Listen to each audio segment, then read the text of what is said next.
In Matthew chapter 28, starting at verse number 1, the Bible reads, "Now after the Sabbath, as the first day of the week began to dawn, Mary Magdalene and the other Mary came to see the tomb.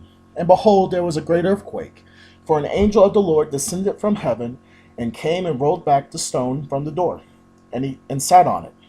His countenance was like lightning, and his clothing as white as snow. And the guards shook for fear of him and became like dead men. But the angel answered and said to the women, 'Do not be afraid, for I know that you seek Jesus who was crucified. He is not here, for he is risen. As he said, come, see the place where the Lord lay, and go quickly and tell his disciples that he is risen from the dead, and indeed he is going before you into Galilee. There you will see him. Behold, I have told you.' So they went out quickly from the tomb with fear and great joy, and ran to bring his disciples word." Now, this is something that we can all learn from. Christ had died on the cruel cross of Calvary, was buried, and he was risen on the third day on Sunday, the first day of the week. His disciples, if we read and look further and look in other gospel accounts, we will see that his disciples had lost hope. They had not known that and not realized that Christ was going to die this way, and did not realize that Christ was going to die. That he's going to give his life not just for them, but for the entire world as well.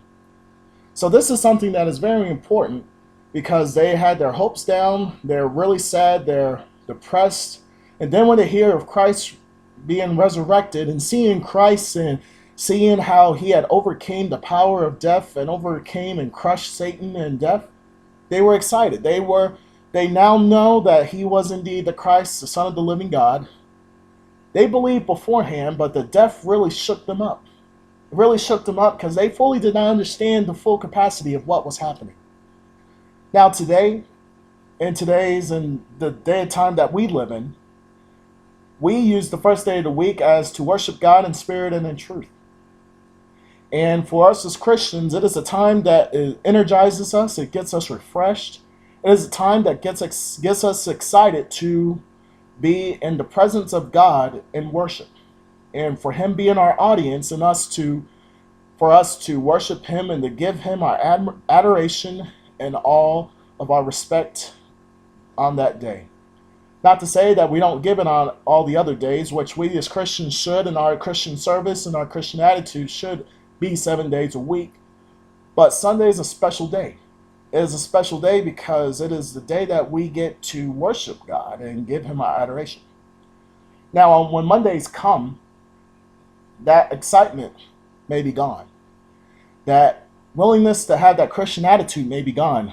Our coworkers may come and try to sap it from us. And Satan may try and come and say that, well, you're not at worship.